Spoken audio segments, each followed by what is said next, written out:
Laura Richardson with Relevate. We are Real Estate Elevated, and today's episode of I'm Moving to North Carolina, Now What is a shorts edition. We're actually going to be talking about listings, specifically some costly mistakes a lot of people make when listing their home. So obviously we want you to avoid these things, so take some notes and let's go ahead and kick it off with what is inaccurate. So, inaccurate pricing. Obviously, listing too high, not having it being supported by comps. Keep in mind, comps are comparable properties. So taking your property and finding other properties that are very similar, and this boils down to bed, bath, square footage, if it's a 1-story versus 2-story, even the acreage.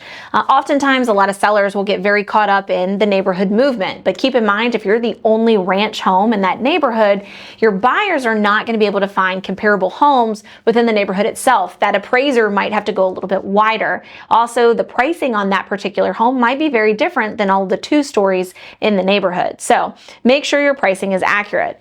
The next one is either inaccurate or no home prep whatsoever. So the home's not turnkey. You're actually having too much work to be done, or there's too much personalization.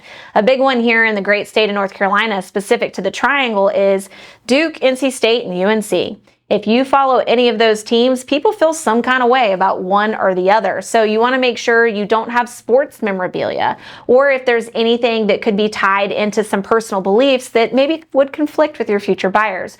Removing all of that and taking your home, turning it into a property so that they can see it as their home. You're giving them a blank slate to allow their imagination to kind of play into that. The third one is inaccurate info.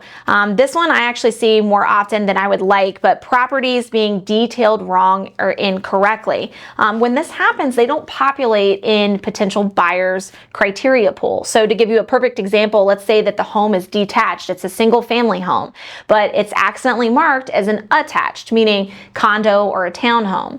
If that happens, anyone who's looking for a detached home is not going to have that listing fall into their buyer pool, meaning you're missing out on foot traffic. So anytime you actually go to list your home, ask your agent for a copy of that MLS hot sheet. It's the overview and the breakdown of all of the information that's going to be published and publicly available to your future buyers.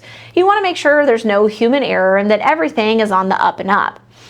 Keep in mind, another big thing is inaccurate documents. In Wake County, we have a lot of things that are very different, one of which is schools. I have actually seen numerous times where there's inaccurate documentation on what school that particular listing would feed into.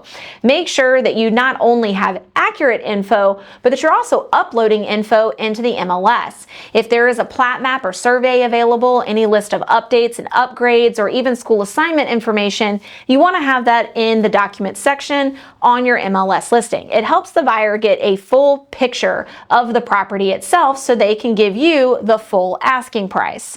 And then the last one is just poor communication.